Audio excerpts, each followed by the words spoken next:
1 घंटे में जान जाएंगे, उस चीज के लिए साइंटिस्टों को 200 साल लगे हैं। जिस चीज को जानने के लिए साइंटिस्टों को 200 साल लगा है, वो आप सिर्फ 1 घंटे में वो जानकारी प्राप्त कर लेंगे। यानी कि हम लोग एक ऐसे प्रोडक्ट के बारे में देखने वाले हैं जिसकी रिसर्च पिछले 200 साल से चलती थी। तो ये रिसर्च को जानने के पहले हम थोड़ी स्वास्थ्य के बारे में बात करेंगे। हम लोग जिंदगी जीते हैं किसके लिए? धनसुख भाई के लिए। किसके लिए दौड़ते हैं हम? धनसुख भाई के लिए, पैसे के लिए दौड़ते हैं। पैसा आया तो हम दौड़ते हैं मनसुख भाई के लिए, मन के सुख के लिए। यहाँ घूम लूँ, वहाँ घूम लूँ, ये खा लूँ, वो खा लूँ, ये पहन लूँ, है कि नहीं? गहने लेना है, ये लेना है, सब बराबर। और आज आप दौड़ के आए हैं तनसुख भाई के लिए। तो तनसुख भाई के लिए दौड़ने वाले लोग कम है। तनसुख भाई यानी शरीर। तो धनसुख भाई और मनसुख भाई के चक्कर में तनसुख भाई पीछे रह जाता है। तो जिंदगी ईश्वर ने हमें इतनी अनमोल दी है कि ये शरीर के सामने हर चीज फीकी है। सबसे बड़ा साम्राज्य आपका शरीर है, सबसे बड़ी संपत्ति हमारा शरीर है। तो ये शरीर रूपी इतनी बड़ी संपत्ति को हम किस तरह संभालें? जैसे कि आज एक बहुत बड़ा कारोबार हो आपका बिजनेस का, तो आपको चिंता रहती है उसको संभालने के लिए। तो इसी तरह ये एक बहुत बड़ा कारोबार है। ये शुरू होता है पैदा होने के साथ, पहले सांस से शुरू होता है और 100-120 साल तक ये चल सकता है कारोबार, और उसको अच्छी तरह संभालना ये हमारी ड्यूटी है। अभी हम लोग आगे स्क्रीन पे सब चीज़ देखेंगे।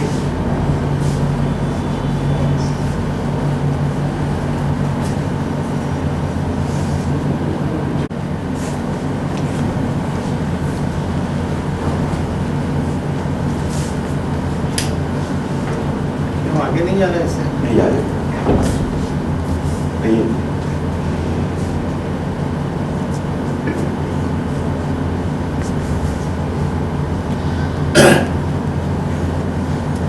फोटो 18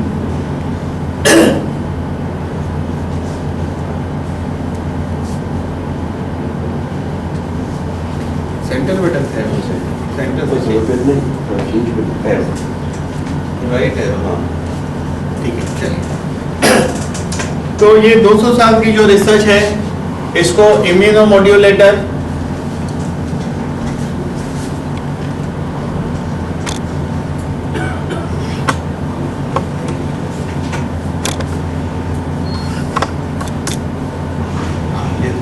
ये नया है ना, इससे टाइम ले रहा है, ऑपरेटिंग नहीं पता मुझे।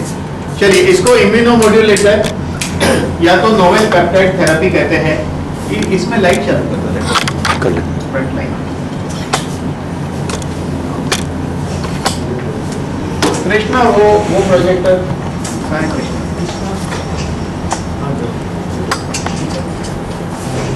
वो प्रोजेक्टर लगा देते हैं। तो इम्यूनोमोड्यूलेटर या तो नोवेल पेप्टाइड थेरेपी कहते हैं।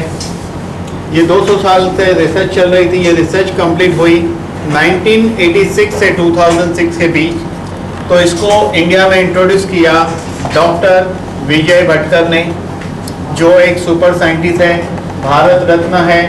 इनकी वैल्यू इंडिया में उतनी है जितनी वैल्यू इंडिया के अंदर डॉक्टर अब्दुल कलाम जी की है।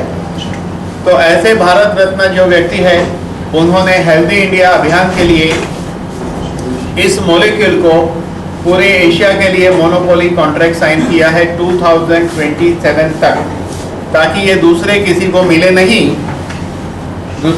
मिले नहीं और लोगों को एक नॉमिनल दाम में ये उपलब्ध कराया जाए। वो इसमें और सेटिंग पे देखेंगे, स्क्रीन चली जाती है ना। इंडिया में इंट्रोड्यूस किया। इनका अभियान है हेल्दी इंडिया। इस हेल्दी इंडिया अभियान में इनके साथ है डॉक्टर रमेश पाटिल, जो एमडी डॉक्टर है, गोल्ड मेडलिस्ट है, जिनकी हॉस्पिटल है, सीटी स्कैन सेंटर है, कैथलैब वगैरह है, जहाँ बाईपास वगैरह होता है। डॉक्टर रमेश पाटिल ने 7000 पेशेंट पर क्लिनिकल ट्रायल लेने के बाद इस प्रोडक्ट को मार्केट में लॉन्च किया। ये 7000 पेशेंट खुद के हॉस्पिटल के नहीं है, शिरडी साई बाबा हॉस्पिटल और बिरला ग्रुप ऑफ हॉस्पिटल में ये ट्रायल ली गई। 39 केस हैं जिनके ब्लॉकेज निकल चुके हैं। सोरियासिस पेशेंट है, अस्थमा पेशेंट है, इस तरह के बीमारी के पेशेंट है, एड्स के है, डायबिटीज़ के है, हाइपरटेंशन के है, पैरालाइज के है, सभी टाइप के हैं। आगे चल के हम देखेंगे इसमें। आज हम सबसे पहले देखेंगे WHO की हेल्थ की डेफिनेशन। WHO ने कहा फिजिकल हेल्थ। तो आज साइंस ने इतनी तरक्की की है कि सिर के बाल से लेकर पैर के नाखून तक अगर कोई बीमारी है तो ढूंढने के लिए मशीन है। लेकिन मेंटल हेल्थ, इसको चेक करने के लिए दुनिया में कोई मशीन नहीं है। हर बीमारी के पीछे मानसिक स्थिति जवाबदार होती है। इसीलिए जो भी बीमारी होती है मेडिकल परिभाषा में उसको साइकोसोमेटिक कहते हैं। साइकोसोमेटिक यानी मनोशरीर। हम सिर्फ शरीर नहीं है, मन भी है। अगर शरीर में कोई बीमारी है तो जरूर मन का कोई हिस्सा बीमार है। एग्जाम्पल लेके, एक इंसान अगर 100 किलो वजन उठाकर चल सकता है और उसके सिर पे 400 किलो रख दो तो क्या होगा? वो बैठ जाएगा। उठा पाएगा? नहीं। तो जिसके सिर पे बोझा होता है उसको लकवा होता है। मेरे पास एक 67 ईयर के मरीज आए थे जिनको मेरे पास आने के 2.5 ईयर पहले लकवा हुआ था। हमने कहा आपके सिर पे कोई बोझा है? तो उन्होंने कहा नहीं, मेरे पास इतने पैसे हैं कि मेरी 7 पीढ़ी खा सकती है। तो मैंने कहा ठीक है, अभी से मैं आपकी 8वीं पीढ़ी, कल से अपना कामकाज बंद। बोले नहीं ऐसा नहीं हो सकता है। मैंने कहा कोई बात नहीं, कामकाज चालू।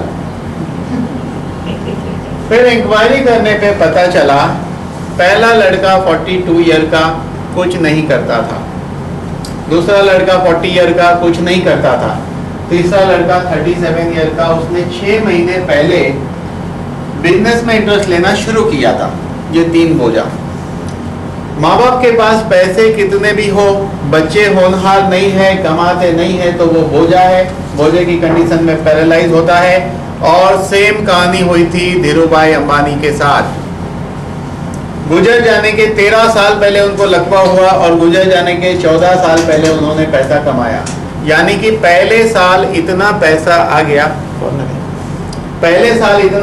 गया कि उनको डाउट हो गया कि ये मेरे दोनों बच्चे इसको संभाल पाएंगे कि नहीं। होनहार ये तो बाद में पता चला ना कि होनहार है, उस वक्त तो उनको वो बोझा लगता था। जिसके अंदर भय होता है उसको घुटने की बीमारी होती है। वाजपेयी जी को देखिए, दुनिया के सबसे अच्छे डॉक्टर ने उनका ऑपरेशन किया लेकिन आज भी वो चल नहीं सकते हैं। ये मैं कुछ उदाहरण दे रहा हूं आपको। आप अपने आजू बाजू एनालिसिस करिए। दुनिया में अब रिसर्च ये हो रही है मन की कौन सी स्थिति जवाबदार है कौन से बीमारी के लिए। फाइनेंशियल इनसिक्योरिटी, रीढ़ की हड्डी का प्रॉब्लम, पैसा नहीं है तो नहीं आने का डर और है तो चले जाने का डर। ऐसी कंडीशन में स्पाइनल कॉर्ड की बीमारी होती है। तो इस तरह मानसिक स्थिति बहुत जवाबदार है। सोशल हेल्थ, अगर मेरा दोस्त मेरे मोहल्ले में अगर सबसे बड़ी बिल्डिंग बनाता है तो क्या मुझे खुशी होगी? अक्सर खुशी नहीं होती है। देखा ये गया है कि ऐसे कामयाब दोस्त से हम दूर भागते हैं, जबकि मैं कहता हूँ कामयाब इंसान के करीब रहिए। उनके अंदर ऐसी क्या खासियत है जिसकी वजह से कामयाब है, वो आप समझ लीजिए। ये मत सोचिए उसने बिल्डिंग कैसे बनाई, आप ये सोचिए कि अगर मैं वो खासियत को प्राप्त कर लूँ तो मैं ऐसी 2 बिल्डिंग बना सकता हूँ। ऐसा क्यों नहीं सोच सकते? हम सोचते हैं अरे ये आदमी मेरे से कम पढ़ा लिखा, स्कूल में पीछे लास्ट बेंच में बैठता था, मैं इसका होमवर्क करके देता था और आज मेरे से आगे निकल गया, तो कुछ खासियत होगी ना। तो जबकि उससे हमें भागना नहीं है, उससे सीखना है, भागिए मत। अगर पड़ोसी को गाड़ी आ गई तो टेंशन, और हमें आ गई तो पड़ोसी को टेंशन, है कि नहीं?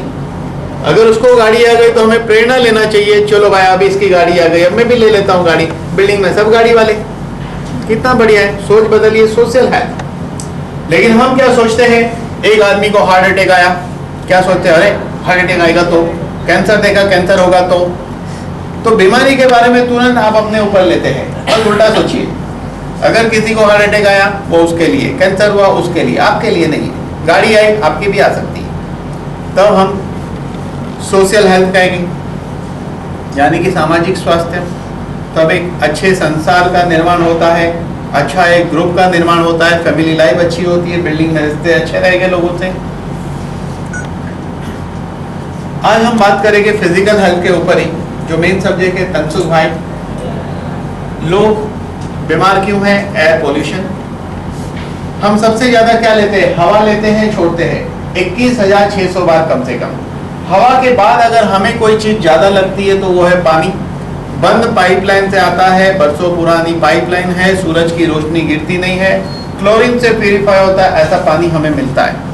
अक्सर पेपरों में आता है बीमारी पानी की वजह से होती है, तो फाइंड आउट करिए पानी का TDS कितना है। जैसे जो रेगुलर वाटर है अगर उसका देखेंगे तो 400 TDS निकलेगा, अंदाज से मैं बता रहा हूँ, जो पानी अभी हमने टेस्ट किया यहाँ। इसलिए पानी आप चाहो तो भी शुद्ध नहीं मिलेगा। रही बात खाने की, हर चीज में कहीं ना कहीं केमिकल यूज हो रहा है। अभी न्यूज में बताया था कि 13 साल से असली घी बेचा जा रहा है, जो जानवरों की हड्डी से बनता है, असली घी। और हम सब लोग खा चुके हैं, क्योंकि हम लोग ट्रैवल तो करते ही रहते हैं ना कहीं खाया होगा, पता क्या चलेगा।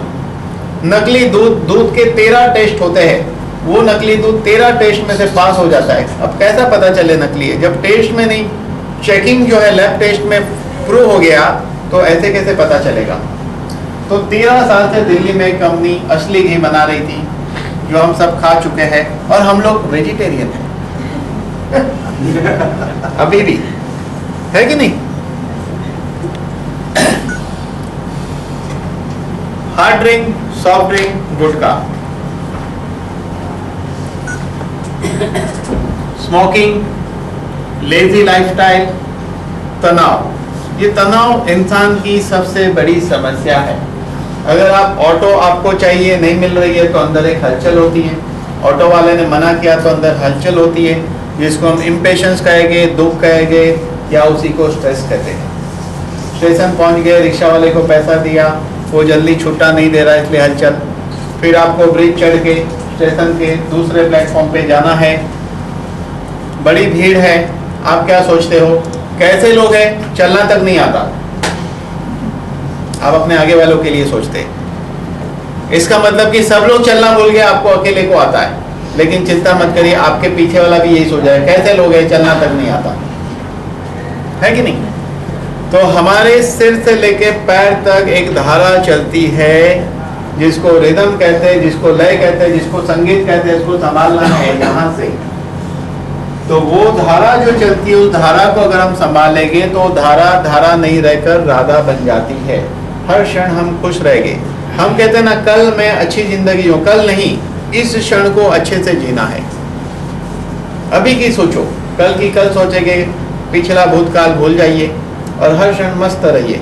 ईश्वर खाना दे रहा है, सोने को मिल रहा है, अच्छे लोगों से बातें हो रही है, अच्छी बातें करिए, कोई प्रॉब्लम नहीं है।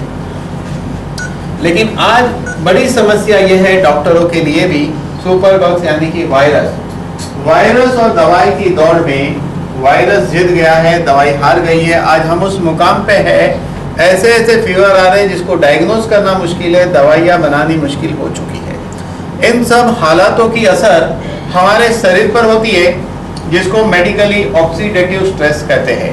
ये ऑक्सीडेटिव स्ट्रेस सेल्यूलर लेवल पर होता है, यानी कि हमारे बॉडी के सेल्स पर होता है। बॉडी बनी है 60 ट्रिलियन सेल से टिश्यू बनता है, टिश्यू से ऑर्गन से सिस्टम, और एक शरीर का निर्माण होता है। ऑक्सीडेटिव स्ट्रेस अगर लिवर सेल्स पे होगा तो लिवर की बीमारी, हार्ट पे होगा तो हार्ट की बीमारी, मसल्स पे होगा तो मसल्स की बीमारी या जॉइंट की बीमारी होती है। अक्सर देखा गया है कि कई लोगों की मेहनत की कमाई, 40% कमाई डॉक्टरी इलाज में चली जाती है। पैसा बड़ी मेहनत से आता है। जिंदगी में ऐसा नहीं होना चाहिए कि हमारी मेहनत का कमाया हुआ पैसा व्हाइट कोट वाला ले जाए या काला कोट वाला ले जाए। ये व्हाइट कोट और काले कोट से जितना दूर रहना वो अच्छा ही होता है। ये देख रहे हो हेल्दी फैमिली, लेकिन ये इसको दूसरे नजरिए से देखना पड़ेगा। ये हेल्दी फैमिली नहीं है, ये हैप्पी फैमिली है। मोटापा कोई हेल्थ नहीं होता है, मोटापा अपने आप में एक बहुत बड़ी बीमारी है। यह है कार जिसकी हम चिंता करते हैं, सर्विसिंग कराते हैं, धुलाई करते हैं, एक आदमी रखते, क्लीन करो इसको, और नहाते खुद। कार के लिए दूसरा रखते, खुद के नहाने के लिए कोई आदमी नहीं रखते। चलिए वो तो रखा भी नहीं जा सकता, लेकिन कार की चिंता करनी चाहिए, क्योंकि 3 लाख 5 लाख 10 लाख 20 लाख की गाड़ी आती है, इसलिए उसकी चिंता करते। पैसा लगाए ना, और एक बड़ी रकम लगी है, लेकिन इसके लिए कौन से पैसे लगे हैं? कोई पैसा नहीं। तो इसकी कीमत क्या, कार से सस्ती या महंगी? इसकी कीमत कार से कई गुना ज्यादा है। इतनी कीमत है कि पृथ्वी का साम्राज्य कम पड़ जाएगा शरीर को तौलने के लिए। अगर एक पल्ले में शरीर को रखा जाता है, एक पल्ले में पृथ्वी का साम्राज्य, तो शरीर का पल्ला भारी रहेगा। ईश्वर ने ऐसी अनमोल संपत्ति हमें दी है जिसके बारे में हम कभी सोचते नहीं है, सोचना चाहिए।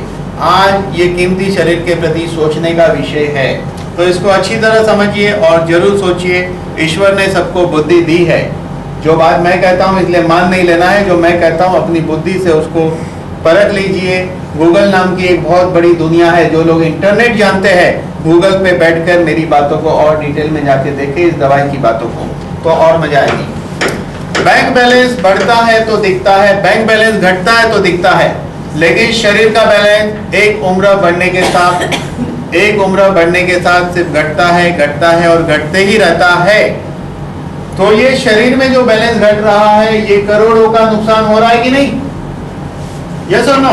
बिल्कुल यस। शरीर में खराबी आना, करोड़ों का नुकसान हो रहा है। तो बॉडी का बैलेंस घटते जाता है, यानी हमारी हेल्थ बिगड़ते जाती है।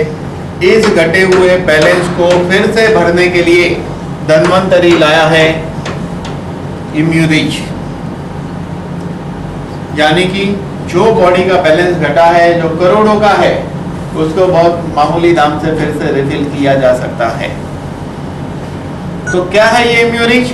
बच्चा जब पैदा होता है और माँ उसको पहले 3 दिन दूध पिलाती है, उस पहले 3 दिन के दूध से बच्चे को 90 तत्व मिलते हैं, जिससे शरीर का विकास होता है, शरीर हेल्दी रहता है और दीर्घायुष्य की प्राप्ति होती है। ये 90 तत्व अगर जीवन भर चलेंगे तो इंसान जब तक जिंदा है उसको कोई बीमारी नहीं हो सकती है। लेकिन अक्सर ऐसा नहीं होता है। ऐसा होता है 10 लाख में से एक इंसान के साथ। बाकी सबके साथ क्या होता है, ये 90 में के कई तत्व धीरे धीरे वीक होने लगते हैं और कई तत्व खत्म होने लगते हैं।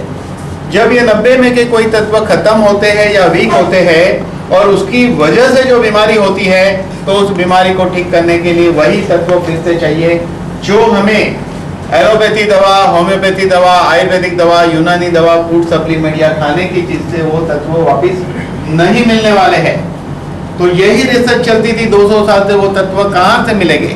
तो साइंस को पता चला कि गाय जब बच्चा पैदा करती है तो पहले 3 दिन के दूध में सेम टू सेम 90 मॉलिक्यूल होते हैं और ह्यूमन बॉडी से 4 टाइम पावरफुल होते हैं। ये इम्यूरिज पहले 16 घंटे के दूध में से 90 मॉलिक्यूल को डिराइव करके बनी है, जिसका वर्णन चरक सुश्रुत वाग्भट में किया है। आयुर्वेद ने इसको पीयूष कहा है। कोई आयुर्वेदाचार्यों का पूछ सकते, पीयूष का मतलब होता है अमृत। आयुर्वेद ग्रंथ ने किसी भी चीज को अमृत की उपमा नहीं दी है, सिवाय कि ये गाय के पहले 3 दिन के दूध को। अमृत का मतलब ये नहीं होता है कि मुर्दा जिंदा हो जाए। अमृत का मतलब ये होता है जो पेशेंट बहुत ही खराब हालत में है, जो बीमारी से पीड़ित है, सब कुछ दवा खाने के बाद जो ठीक नहीं हुआ है, वो आदमी को फिर से नया जीवन देने वाली दवा, उसको अमृत कहते हैं। उसी को गोपीयूष कहा गया है आयुर्वेद में। शायद आयुर्वेद की बात आपको स्टोरी लगती हो, तो चलो मैं भी स्टोरी मान लेता हूँ, आपको लगती है तो। लेकिन ये इतिहास है, ये स्टोरी नहीं है। 200 साल का इतिहास है। 18वीं सदी में इसको व्हाइट ब्लड कहते थे। 19वीं सदी में रोमेटॉइड आर्थराइटिस के लिए इसका उपयोग होता था। इटाली के डॉक्टर इन्फांट डायरिया के लिए और बच्चे की बीमारी के लिए इसका उपयोग करते थे। 19वीं सदी की बात कर रहा हूँ मैं, 100 साल और ये 200 साल पहले की बात है। ये वो महान हस्तियां हैं जिन्होंने इस खोज की नींव डाली थी। ऐसे बहुत सारे रिसर्च 200 साल में हुए हैं, ये तो मैं एक झलक के लिए यहाँ बता रहा हूँ। डॉक्टर अल्बर्ट सेबिन, जिसने पोलियो का वैक्सीन ढूंढा, इसी आदमी ने ढूंढा कि गाय के पहले 3 दिन के दूध के अंदर पोलियो का एंटीडोट है। अब ये रिसर्च जब 200 साल से चल रही थी, तो रिसर्च को इतना वक्त क्यों लगा? क्योंकि टेक्नोलॉजी का अभाव था, उस वक्त टेक्नोलॉजी नहीं थी। और ये रिसर्च चल रही थी, इस दौरान एक आदमी बीच में घुस गया। लोगों को आदत है बीच में घुसने की, है ना? तो एक आदमी बीच में घुस गया और उस आदमी का नाम था लुईस पास्चर, जिसने वायरस ढूंढा, बैक्टीरिया ढूंढा। लोगों ने दवाई ढूंढनी शुरू की और दवाई ढूंढते गए, वायरस नए आते गए, दवाई ढूंढते गए। आज इस दौड़ के अंदर वायरस जीत गया है, दवाई हार गई है, ऐसे ऐसे वायरस है। लेकिन आपकी जानकारी के लिए बताऊंगा कि यही लुईस पास्चर, इसको अच्छी तरह नहीं समझा गया है, उसका इंटेंशन ये नहीं था। उसने थियरी कुछ और ढूंढी थी, लोग निकल गए कोई और दिशा में। यही लुईस पास्चर ने कहा था, virus and bacteria is not responsible for disease but environment is responsible. तो एनवायरमेंट क्या है? हमारे बॉडी का एनवायरमेंट ही रेस्पॉन्सिबल है। Acidic environment good for virus bacteria, alkaline environment bad for virus bacteria. ये इसकी ओरिजिनल थियरी है। अगर उस थियरी पे काम होता उस वक्त तो इतनी एंटीबायोटिक नहीं आती थी। उसकी जो असली थियरी थी वो लोगों को कभी समझ में नहीं आई। इसलिए वो आदमी गलत नहीं है, वो बीच में घुसा जरूर, लेकिन एक नई चीज लेके। उस थियरी पे कभी समय मिला तो हम लोग जरूर चर्चा करेंगे, एसिड अल्कलाइन के ऊपर, बॉडी के सिस्टम पे। तो बात यह है कि 1986 से 2006 का समय ये बहुत इंपॉर्टेंट समय था। ये 20 साल के समय के दौरान ये 90 मॉलिक्यूल को परफेक्टली उसके नाम और कार्य के साथ हर मॉलिक्यूल को ढूंढ लिया गया। और उस लेवल पे ढूंढा कि यहाँ बैठे हुए मैं किसी को भी पूछूंगा पानी में लाल कलर डालने से क्या होगा, तो यहाँ सबका जवाब एक ही होगा कि पानी का कलर लाल होगा। तो यहाँ पे लैंसेट पबमेड का मतलब क्या है? अगर इसके अंदर प्लेटलेट डिराइव ग्रोथ फैक्टर है तो प्लेटलेट बढ़ेगा ही, जैसे पानी में लाल कलर डालने से लाल होता है। अगर इसके अंदर कार्टिलेज ग्रोथ फैक्टर है तो कार्टिलेज पे काम करेगा ही, इंसुलिन लाइक ग्रोथ फैक्टर है तो पैनक्रियास पे काम करेगा ही। उस लेवल पर प्रयोग के द्वारा ये साबित हो चुका है। इसीलिए लैंसेट एंड पबमेड में रेफरेंस है। अगर किसी डॉक्टर, एमडी डॉक्टर को कहेंगे लैंसेट में इसका रेफरेंस है तो ये बहुत इंपॉर्टेंट बात है, क्योंकि ये एमडी डॉक्टर का ही प्रोडक्ट है, पब्लिक में लाया गया है। क्यों लाया गया है पब्लिक में, ये हम आगे देखेंगे। एमडी डॉक्टर की मेडिकल जर्नल होती है, उसमें अलग अलग बीमारी पे प्रोडक्ट काम करता है, ऐसा आ चुका है। यहाँ पे तब छपेगा जब एविडेंस होगा। तो जिस 90 मॉलिक्यूल की बात की है मैंने, कंपनी की जो एक बुक है उसके अंदर ये 90 मॉलिक्यूल पूरे लिखे हुए हैं। ये बुक जो है 4 भाषा में उपलब्ध है कंपनी में, हिंदी, इंग्लिश, गुजराती और मराठी में। ये इम्यूरिच एफडी अप्रूव है, हलाल है, जीएमपी है।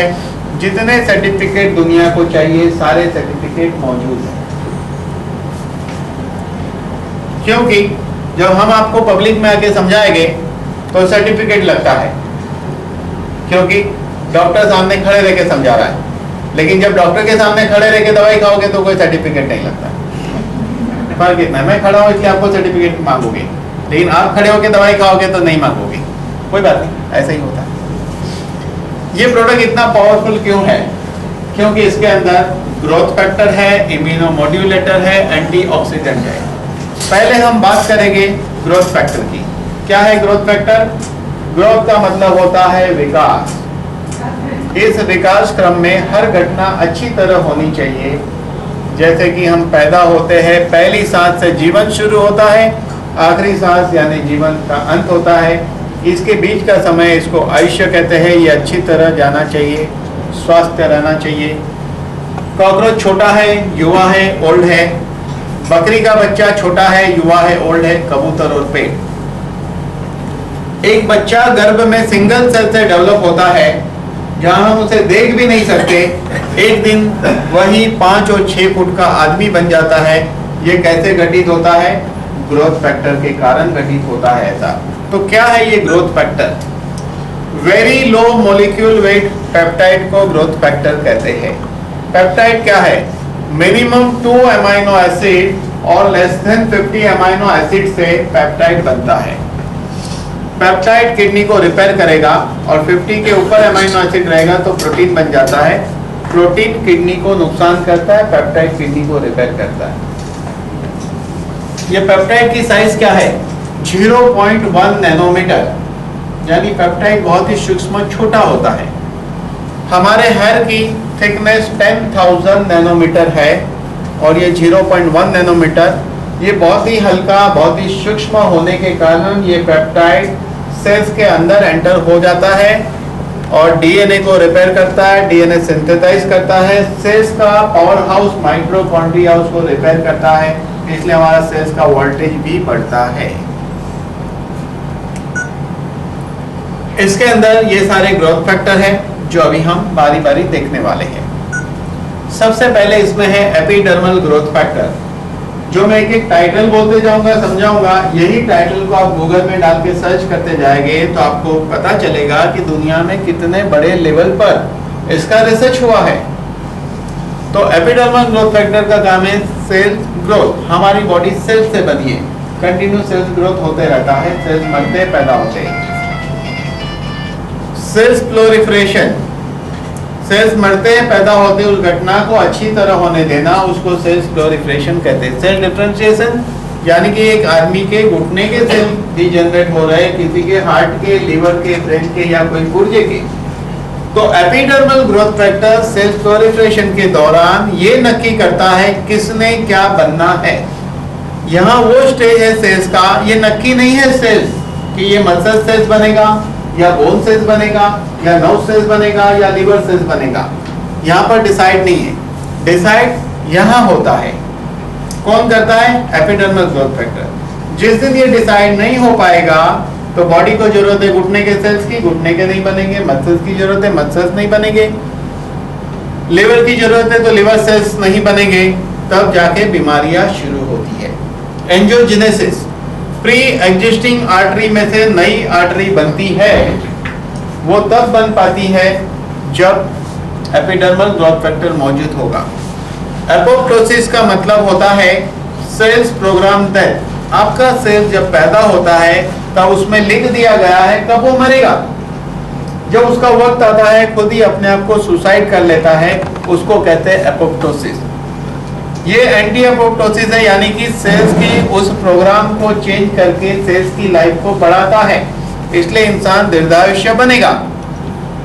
लेकिन आप लोग कहोगे दीर्घायुष्य कैसे बनेगा? आयुष्य तो ईश्वर ने लिखा है। सही बात है ना? आपके मन में यही क्वेश्चन आएगा और ये क्वेश्चन आना चाहिए। तो चलिए हम देखते हैं। ईश्वर ने जरूर आयुष्य लिखा है, लेकिन ईश्वर ने ये नहीं लिखा है कि ये आदमी 65 साल जिएगा, ये 70 साल जिएगा, ये 75 साल जिएगा, ये 80 साल जिएगा, ऐसा नहीं लिखा है। ईश्वर ने हर इंसान को आयुष्य श्वास के रूप में दिया है। इतना स्टॉक दे दिया है सांस का, लेना है छोड़ना है। जैसे एक आदमी को 10 करोड़ दिया जाए, वो 10 करोड़ को कब खत्म करे उसके हाथ की बात है। तो आयुष्य हमें श्वास के रूप में मिला है।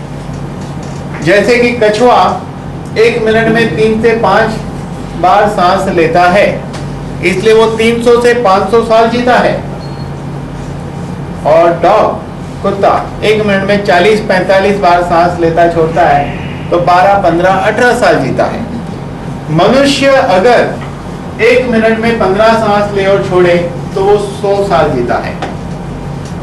तो यहाँ पे एंटी एपोप्टोसिस सेल्स के प्रोग्राम में चेंज आने से सेल्स के अंदर ऑक्सीजन और एनर्जी प्रोसेस चेंज होती है, उससे ब्रीदिंग पैटर्न चेंज होती है। ब्रीदिंग पैटर्न चेंज होने से अपने आप आयुष्य बढ़ता है। जो संत महात्मा होते हैं ना, जानकार, वो आपकी नाक के पास ऐसा हाथ रखेंगे, ध्यान दीजिए, हाथ रखेंगे, आपकी ब्रीदिंग पैटर्न चेक करेंगे और आपको बता देंगे कि आप अभी इतने साल के हैं, इतने साल और जी पाएंगे। आपके यूपी में ही एक महात्मा जी है जिनकी उम्र अभी 206 साल हो गई है। 206 साल की उम्र, सरप्राइज की बात है। नाम बताऊंगा बाद में, मेरे मोबाइल में है। फाइब्रोब्लास्ट ग्रोथ फैक्टर, इसको सिंपल भाषा में कहेंगे फायर ब्रिगेड। वुंड हीलिंग, ये जख्म को हील करता है। एक्सीडेंट होगा तो कार्टिलेज एंड मसल्स को रिपेयर करता है, क्योंकि ये variety of cells and tissue बनाएगा। एंजियोजेनेसिस में हेल्प करता है, एम्ब्रियोनिक डेवलपमेंट, गर्भ के विकास में ये बहुत ही जरूरी है। इंसुलिन लाइक ग्रोथ फैक्टर 1 1990 तक इसको सोमेटोमेडिन कहते थे। 1990 के बाद इसका नाम साइंटिस्टों ने रखा इंसुलिन लाइक ग्रोथ फैक्टर 1। लेकिन ये नाम भी मेरे हिसाब से उचित नहीं है, इसका नामकरण विधि और होगा। फिलहाल हम इसकी नामकरण विधि कर लेते हैं आज। इसका नाम होना चाहिए all in one growth factor. All in one growth factor इसका नाम होना चाहिए। ऐसा मैं क्यों कह रहा हूं? क्योंकि ये हमारे बॉडी का क्रिएटर है। यही हमारे बॉडी के हर पुर्जे को बनाता है, रिपेयर करता है, रीडिजाइन करता है। जैसे कि IGF-1 मसल्स और मसल सेल्स को बनाता है। एक बीमारी है जिसका नाम है मस्कुलर डायस्ट्रोफी, जिसमें क्या होता है कि मसल सेल्स जो है डिजेनरेट होते जाते हैं, आगे चल के मसल्स खत्म हो जाते हैं, मरीज चल नहीं सकता है, बिस्तर में आ जाता है। ऐसे मरीज को चाहिए IGF-1 चाहिए। इसका दूसरा नाम कार्टिलेज ग्रोथ फैक्टर कह सकते हैं, क्योंकि ये कार्टिलेज बनाता है। आज तक साइंस मानता था कि दो जोड़ों के बीच गादी होती है, वो गादी वापस नहीं बनती है। जैसे कि घुटने के जॉइंट में गादी होती है, दो मनके के बीच में गादी होती है। कई मरीज आते हैं ना ओल्ड एज वाले मेरे पास, तो कहते हैं डॉक्टर साहब मनका घिस गया है। ये मनका भी और ये मनका भी उम्र के साथ घिसता है, तो दोनों प्रकार के लिए यहाँ इलाज है। इस मनके के लिए एक अलग फैक्टर आएगा इसमें। तो ये IGF-1 कार्टिलेज को फिर से बनाता है। अभी समझो एक इंसान को घुटना घिस रहा है, आपको सरप्राइज होगी जान के कि जब आर्थराइटिस होता है, जिसको फर्स्ट स्टेज कहते हैं, वो डेवलप होने 10 साल लगता है। सेकेंड स्टेज पे और 2 साल बाद जाता है, थर्ड स्टेज पे और 2 साल बाद जाता है, और वाजपेयी के स्टेज पे जाने के लिए और 5 साल लगते हैं। यानी 18-19 साल लगता है एक इंसान को वाजपेयी का चेला बनने के लिए। इजी नहीं है, बहुत तपस्या है, भारी काम है। आपको ये बात तो सबसे पता है ना कि सबसे दुनिया के अच्छे डॉक्टर ने ऑपरेशन किया, फिर भी आज चल नहीं पाते वो। क्योंकि जिस लकड़ी पे स्क्रू लगाना है वो लकड़ी तो मजबूत चाहिए ना। अगर बोन की डेंसिटी नहीं है तो स्क्रू टिकने है क्या? अच्छा चलो ठीक है, आज बोन डेंसिटी ठीक है, उम्र बढ़ने के साथ तो भी होनी है। इसलिए ऑपरेशन भी कामयाब नहीं होते हर किसी के। आज कामयाब है तो उम्र कम है, आगे क्या होगा? अभी 50, 55, 60 है, 80 साल में क्या होगा, 90 में क्या होगा? जिए 90 साल तक। तो यही बोन बनाता है, बोन मेरो को स्टिमुलेट करता है। बोन मेरो स्टिमुलेट होने से नेचुरल स्टेम सेल प्रोड्यूस होते हैं, और नेचुरल स्टेम सेल जब प्रोड्यूस होते हैं तो बॉडी में जहां पे भी जो भी खराबी होगी उसको रिपेयर करता है। ये लिवर को बनाता है। एक आदमी को सिरोसिस ऑफ लिवर होता है, पूरा लिवर खत्म हो चुका है। अगर उसको ये IGF-1 मिलेगा तो लिवर फिर से रीडिजाइन हो जाएगा। हमारे पास हैदराबाद में एक मरीज है, 80 साल की उम्र है उनकी। डॉक्टर ने कहा कि लिवर पूरा खत्म हो चुका है। फैमिली में शादी थी, तो लोग सोचते थे कि बुजुर्ग इंसान है, शादी तक रुक जाए तो अच्छी बात है। ये गोली उनको सजेस्ट की गई, उन्होंने खाना शुरू किया, तो शादी कब की हो गई, वो बुजुर्ग आदमी रुक गए, लिवर अच्छा हो गया, अब तो घूमते फिरते बढ़िया एकदम। क्योंकि 80 साल कोई उम्र कोई नहीं है, 120 साल की उम्र होती है, अभी तो 40 साल और बाकी है। आपको सरप्राइज होगी कि आयुष्य 120 साल क्यों होता है? क्योंकि जो लोग एस्ट्रोलॉजी जानते हैं उनको पता होगा, सभी ग्रहों की दशा का टोटल 120 साल होता है। और दूसरा इंपॉर्टेंट कि आदमी ढंग से जिए तो 60 साल में इंसान अपनी लाइफ की पहली साइकिल पूरी करता है, और 60 साल के बाद जीवन की दूसरी साइकिल शुरू होती है। तो पहली साइकिल क्या है जीवन की? पहली साइकिल यानी कि पैदा हुआ तब से 10 साल की उम्र तक हमारे शरीर में विंड एनर्जी काम करती है। विंड यानी हिलते रहना। छोटा बच्चा बहुत हिलता है। आप एक 4 या 6 महीने के बच्चे को लिटाइए, जैसा वो हाथ पैर हिलाता है, आप और हम हिलाएंगे तो आप और हम थक जाएंगे, वो नहीं थकेगा। बहुत कसरत करता है वो, तभी तो एकदम ताजा होता है गुलाब की तरह, तभी तो खाया पिया उसको बचता है। भारी कसरत है उसके पास। 10 साल से 20 साल की उम्र में हीट एनर्जी, बच्चा माँ बाप की थोड़ी सुनता है, थोड़ी नहीं सुनता है। 20 से 30 साल हॉट जवानी का जोश, छोटे उसको मूर्ख लगते हैं, बड़े को तो अकल ही नहीं है। ये सोच होती है 20 से 30 की साल उम्र के बीच में, जिसको कहते हैं यंग ब्लड, गर्म खून। ये गर्मी चलती नहीं है ना, समाज में कड़वे मीठे अनुभव होते हैं। तो 30 से 40 का समय उसको कहते हैं ह्यूमिडिटी, आदमी थोड़ा ठंडा गिरता है, ह्यूमिडिटी। और 40 से 50 उसको कहते हैं ड्राइनेस, हार्मोनल चेंज शुरू होता है लेडीज और जेंट्स के अंदर, ड्राइनेस। और 50 से 60 कोल्डनेस। अब लगता है ठीक है बहुत जी लिए, अब क्या करना है। ऐसे सुनने वाले लोग मिलेंगे, 50 से 60 के भी ऐसे बोलने वाले लोग मिलते हैं। लेकिन आदमी सही ढंग से जिया तो उसकी फिर एक साइकिल शुरू होती है। 60 to 70 विंड एनर्जी, वो बच्चे जैसा होता है, हैंडल करना बहुत मुश्किल है। फिर 70 to 80 हीट एनर्जी, और 80 to 90 अगेन जवानी का जोश। 80 to 90 ये दूसरी जवानी है, और 30 से 40 पहली जवानी थी। पहली जवानी में आदमी गलत करके बटोर सकता है, दूसरी जवानी में सब लुटा देता है।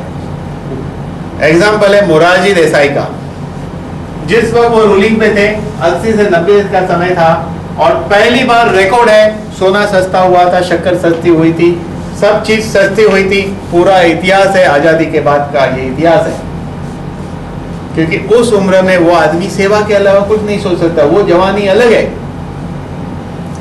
और 90 से 100 अगेन ह्यूमिडिटी, 100 से 110 कोल्डनेस, और 110 से 120 ड्राइनेस।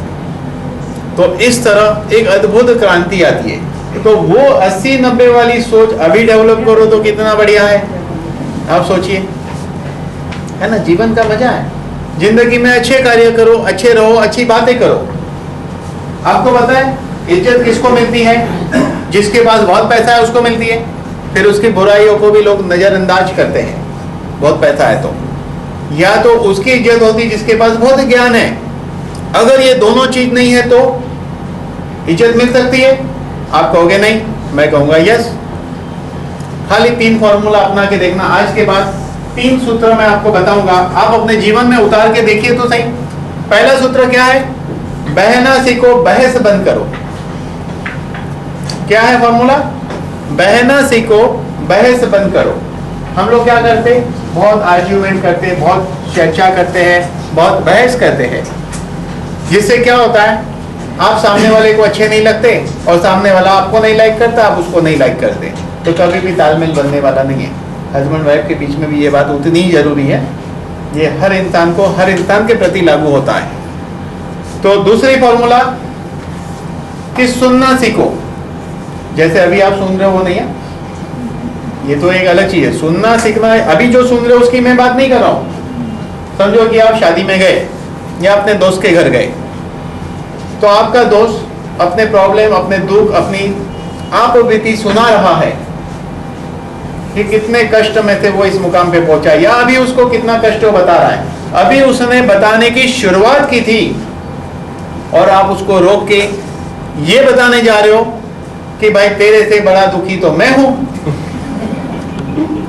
मेरी जगह कोई और होता तो बर्दाश्त नहीं कर सकता।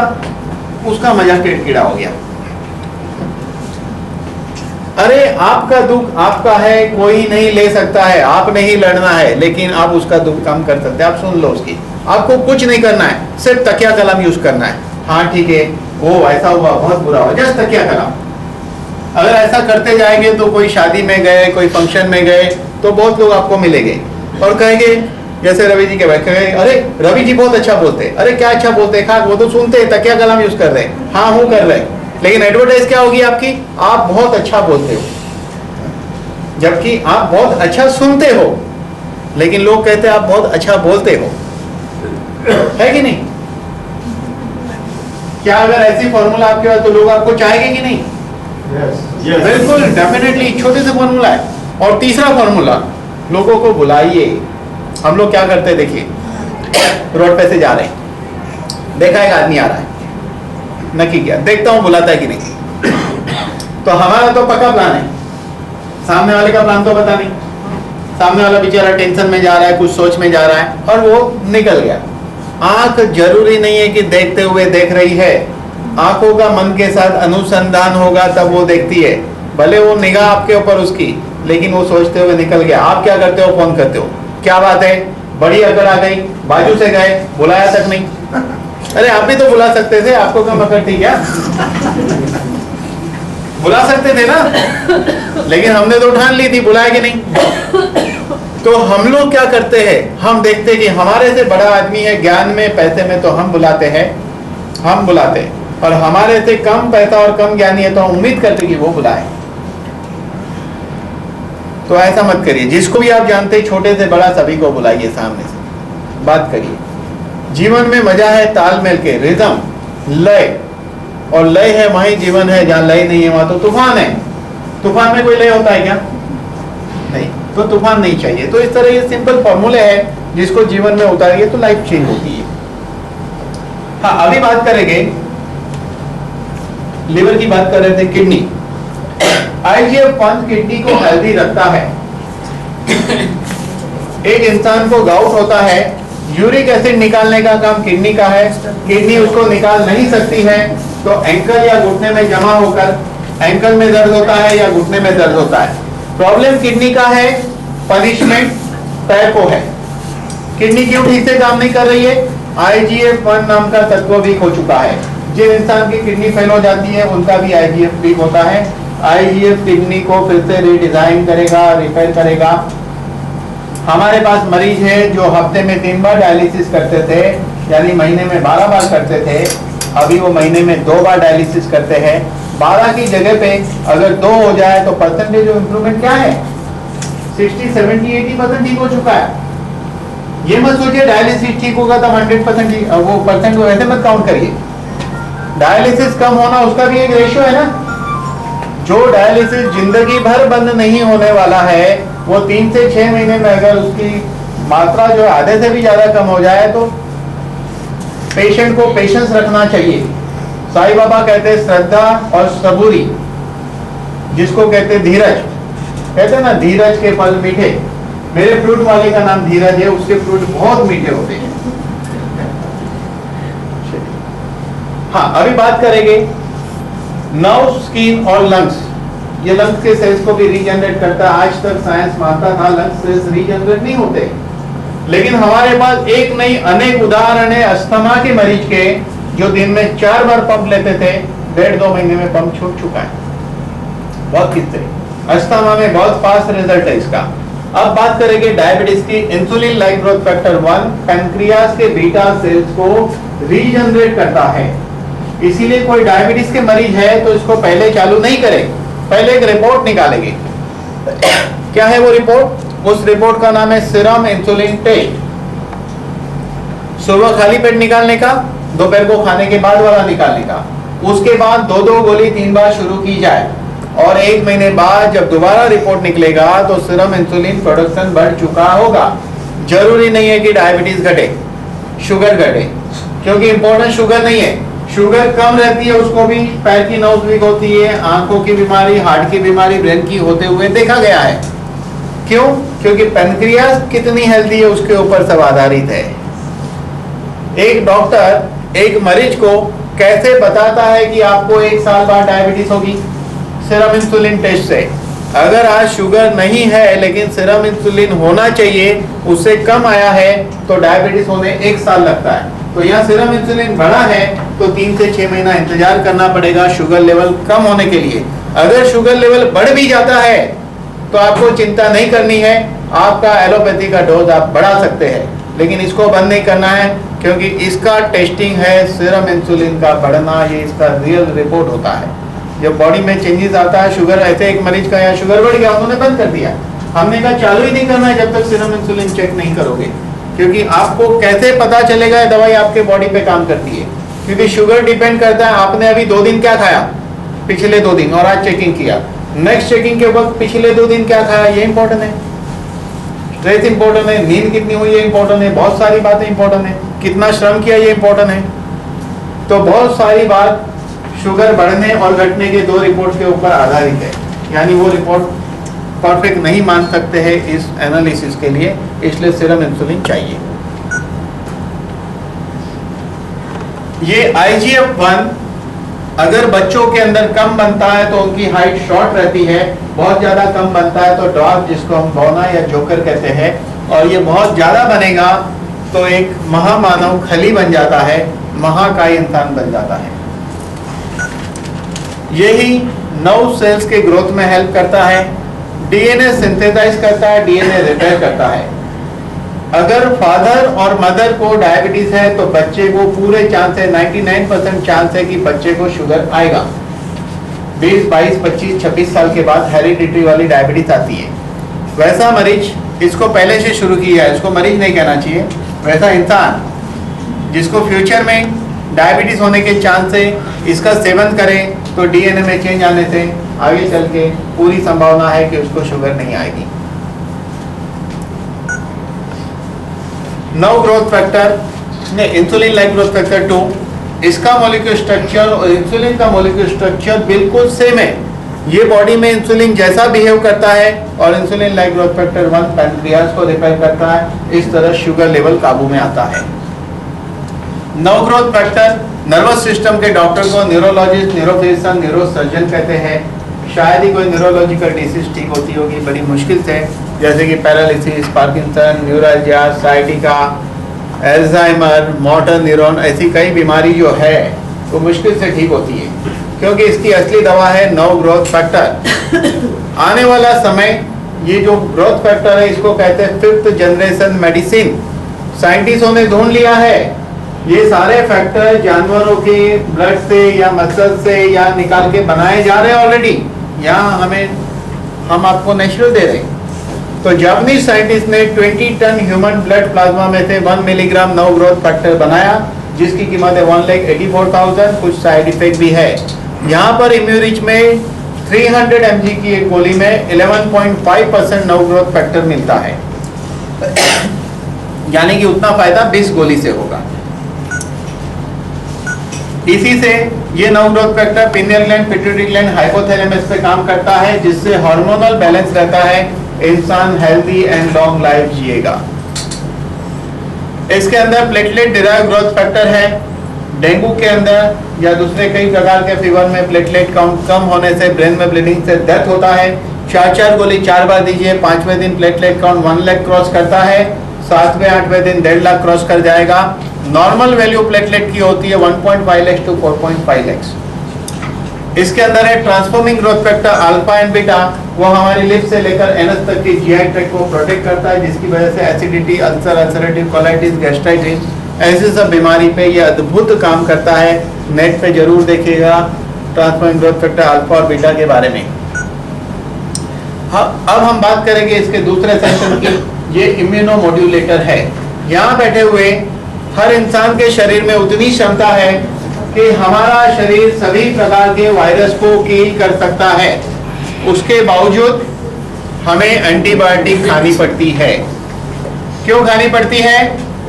क्योंकि हमारे बॉडी के जो हथियार है वायरस से लड़ने के, lymphokines, T cells, antibodies, B cells और किलर सेल, ये हमारे बॉडी के हथियार है वायरस के सामने लड़ने के। तो ये हमारे वेपन अच्छी तरह काम नहीं करते हैं वायरस के सामने। क्यों नहीं करते हैं? हमारे शरीर में एक तत्व है प्रोलाइन रिच पॉलीपेप्टाइड, ये वीक हो जाता है तब ऐसा होता है। इसका मेन काम क्या है? इसका काम है वायरस को पहचानना, स्टॉक में से वेपन निकालना, वायरस को किल करना, याददाश्त में रखना, दोबारा आया तो बिना पूछे मार देना। ऐसी हमारे बॉडी की डिफेंस मैकेनिज्म सिस्टम है। वो सिस्टम ठीक से तब काम करेगी जब प्रोलाइन रिच पॉलीपेप्टाइड ठीक से काम करेगा। तो ये वीक हो गया तो बार बार एंटीबायोटिक खानी पड़ेगी। इसके अंदर इंटरफेरॉन है, इम्यूनोग्लोबिन है। तो पीआरपी, इंटरफेरॉन, इम्यूनोग्लोबिन, जिसकी वजह से ये एंटीवायरल, एंटीबैक्टीरियल, एंटीफंगल है। इंटरफेरॉन का इंजेक्शन 80,000 से 1,20,000 का आता है। महाराष्ट्र में जो स्वाइन फ्लू हुआ था इसी दवाई से काबू में आया, ऐसा 12 न्यूज चैनल ने बताया है। ये 3 तत्वों की वजह से 17,000 पेशेंट की जान बची है। उस वक्त टेमीफ्लू की खोज नहीं हुई थी। इसके अंदर लैक्टोफेरिन नाम का तत्व है। ये एचआईवी के मरीज पे अद्भुत काम करता है। हमने कई एचआईवी के मरीज पे इसका ऑलरेडी प्रयोग किया है, उसके बाद मैं ये बात बता रहा हूँ। जिसका एक्टिव एचआईवी है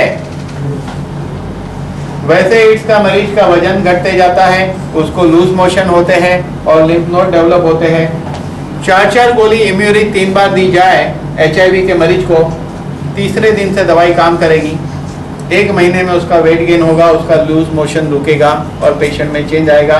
डेफिनेटली उसकी डेथ एड्स के कारण, HIV के कारण नहीं होगी। यही lactoferrin anti inflammatory, anti tumorous, anti cancerous है। Anti inflammatory, anti tumorous, anti cancerous है। लेडीज को अगर ब्रेस्ट में गांठ है 1 से 1.5 महीने में डिसॉल्व होगी लैक्टोफेरिन के कारण। यूट्रस फाइब्रोइड 3 to 6 मंथ में, ऐसे कई मरीज हमारे पास है। केमोथेरेपी जो मरीज लेता है उसमें कैंसर सेल्स कम मरते हैं, नॉर्मल सेल्स ज्यादा मरते हैं। इस इम्यूनिज के अंदर epidermal and fibroblast growth factor होने के कारण नॉर्मल सेल्स फिर से वापस बन जाएंगे तुरंत। लेकिन लैक्टोफेरिन दोबारा कैंसर होने से बचाता है। लैक्टोफेरिन कैंसर के अगेंस्ट काम करता है। दुनिया में बहुत बड़ी रिसर्च इसके ऊपर हुई है। जरूर इंटरनेट पे जाके इन सब शब्दों को जो मैंने कहे हैं आप जरूर देखना। याद नहीं रहेगा लेकिन आपको एक पैम्फलेट दिया जाएगा, उसमें सारे शब्द लिखे हैं। आप बैठ के गूगल पे आराम से स्टडी करिए। ये ट्यूबरकुलोसिस लिम्फेनाइटिस का पेशेंट है। ये टीबी की गांठ 5 हफ्ते में पिघल गई है। ये अल्सरेटिव कोलाइटिस है, 2.5 मंथ में ठीक हुआ है। ये पेरिप्लेजिया का पेशेंट है, 2 साल से बिस्तर पे था, इसको जख्म हो गया था, बेडसोर जिसको कहते हैं, वो हील नहीं होता है जल्दी। ये इम्यूरिक कैप्सूल खोल के इसके पाउडर को कार्बोजेल में मिक्स करके एज अ ऑइंटमेंट यूज करना है और ये गोली खानी है। ये पेशेंट 35 दिन में ठीक हुआ। इसके 15 फोटोग्राफ हमारे पास है। एक प्रोडक्ट लॉन्च किया गया मार्केट में, 7 ग्राम की ट्यूब, 1050 रुपया कीमत है। 0.1% प्लेटलेट डिराइव ग्रोथ फैक्टर है ऑइंटमेंट की, यानी कि ये ग्रोथ फैक्टर की दवाइयां मार्केट में आ चुकी है। लेकिन यहाँ पर 2 कैप्सूल से आपका 5-10 हज़ार का ऑइंटमेंट बन जाता है हीलिंग के लिए। नर्व्स कॉम्प्रेशन या स्लिप डिस्क जिसको कहते हैं, जहाँ ऑपरेशन करने के बावजूद भी पेशेंट ठीक नहीं होता। आप शायद ही मुझे कोई पेशेंट बता पाएंगे जिसने स्लिप डिस्क या नर्व्स कॉम्प्रेशन में 5 साल पहले ऑपरेशन किया हो और आज वो कहते उसे दर्द नहीं है। बहुत मुश्किल से पेशेंट मिलेगा। यहाँ पर cartilage growth factor, nerve growth factor, epidermal and fibroblast growth factor, ये 4 तत्व ऐसी कंडीशन को रिपेयर करता है। ये रिपेयरिंग की प्रक्रिया 3 महीने से 6 महीने का समय लेगी इस दवाई के द्वारा। ये मेल पैटर्न एलोपेशिया है, आदमियों को भी बाल चले जाता है एक हिस्से से, ऐसे कंडीशन में बाल आ जाते हैं।